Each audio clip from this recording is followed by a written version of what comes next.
Hey all, it is Soulfat here, giving you another Augmentation POV from 11.0 Heroic PTR testing of Nerub-ar Palace, this time for the second to last boss, the Silken Court. This is a pure 2-target fight with a little bit of prio ad cleave mixed in.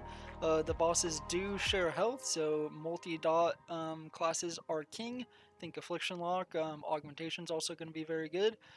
But yeah, in terms of AUG stuff, again, don't really pay too much attention to what builds people are playing, and it's all just going to depend on where the numbers end up going. Some people are playing Chrono, some people are playing Scale Commander, so just do whatever's feeling good right now. This is beta after all, so don't pay too much attention to that.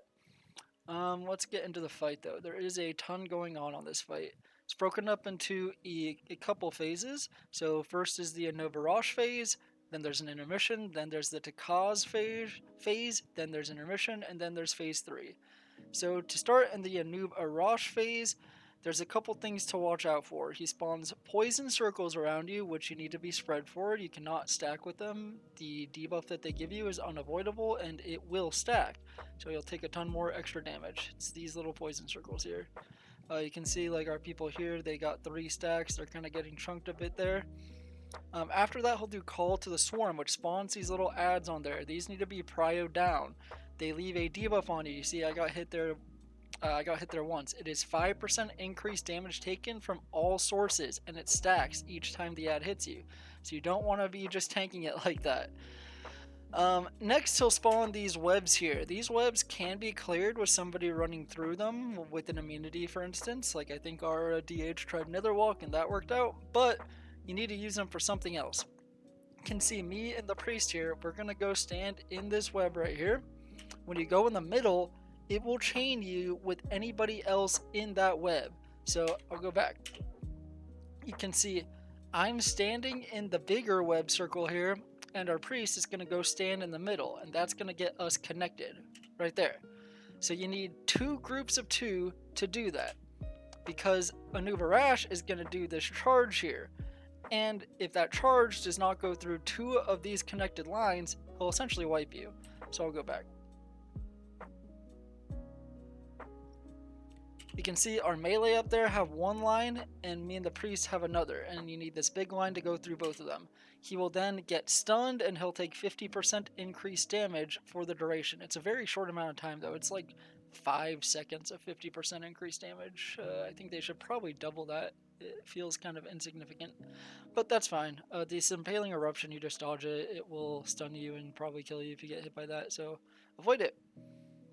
So that cadence is going to happen twice during this phase. You're going to need him to hit the 2 webs twice. And I recommend chaining up with your partner earlier than you think. If you wait too long, you could see in that first time, I kind of got trucked there because the poison debuff went out and somebody was also in a questionable position, so I got 2 stacks there. But healers are good, so it worked out. These little scarabs, they can be CC'd, they can be stunned, they can whatever works. Think like the fire rack ads.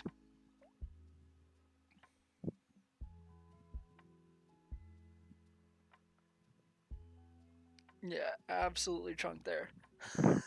And again, that's kind of how it becomes hectic if you wait too long to get it done, and if the ads aren't cleaved down effectively. But he'll do that, and then we'll phase into the intermission here at about 2 minutes, 10 seconds.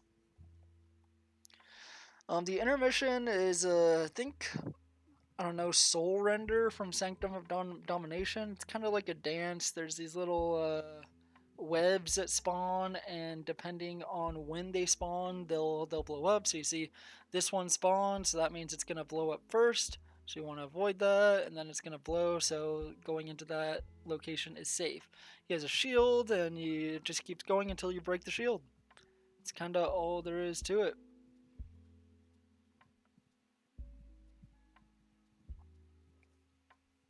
I don't know if there's like a set pattern for this intermission or not, but seems pretty random to me.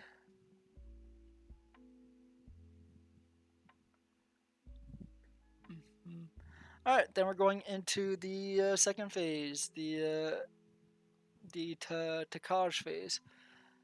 Nerub-ar will still keep doing that frontal, just avoid it. Then Takaj is going to start doing a frontal too. You can see Strands of Reality right there. The next combo, Takaj is going to teleport and drag you to where he teleports. From there, Nerub-ar is also going to spawn the same ads from P1 that give you the damage taken debuff. So we're all getting dragged here. Then you need to get away from melee and nuke down these ads.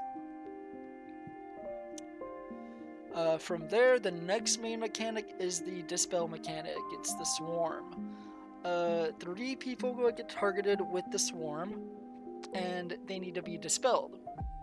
The swarm will travel to the closest player, or it will travel to Takaj. If Takaj gets all 3 of the swarms dispelled on top of him, they'll get stunned and take increased damage. So that will interrupt this thing right here, Cataclysmic Entropy, which will essentially wipe the raid if this goes off. So you need to make sure that those 3 people are the closest ones to this boss, and they need to be dispelled to make sure that the boss gets all 3 debuffs. I don't know if it'll be a thing like from Sanctum of Domination again, the 9, where you make like a triangle around him and mass dispel, and they're all equidistant, so he gets stunned immediately. I don't know if it'll be single dispels.